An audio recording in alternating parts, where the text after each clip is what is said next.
Hello বন্ধুরা, সবাই কেমন আছো? দেখো আমি ভুট্টা পোড়াচ্ছি। বাড়িতে কাঁচা ভুট্টা আনা হয়েছে কটা, অনেকগুলো রয়েছে। আমি দুটো ছাড়িয়ে নিয়েছি, নিয়ে এইভাবে ঘুরিয়ে ঘুরিয়ে রুটি ছাঁকনির উপর দিয়ে পুড়িয়ে নিচ্ছি। পটপট করে শব্দ হচ্ছে। তবে যতই এরমভাবে পুড়ায় না কেন, কয়লা উনানে ভুট্টা পোড়ানো সব থেকে ভালো হয়। এবার আর ওই কয়লা উনান এখন কোথায় পাবো, গ্যাসেই পোড়াতে হচ্ছে।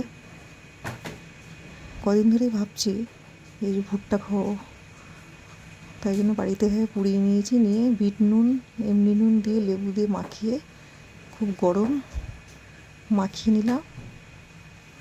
ভুট্টা বেশ কচি আছে, এবার খাবো। তোমরা কে কে ভালোবাসো ভুট্টা জানিও। যদি ভিডিওটি ভালো লেগে থাকে লাইক, কমেন্ট ও সাবস্ক্রাইব করবে। ধন্যবাদ।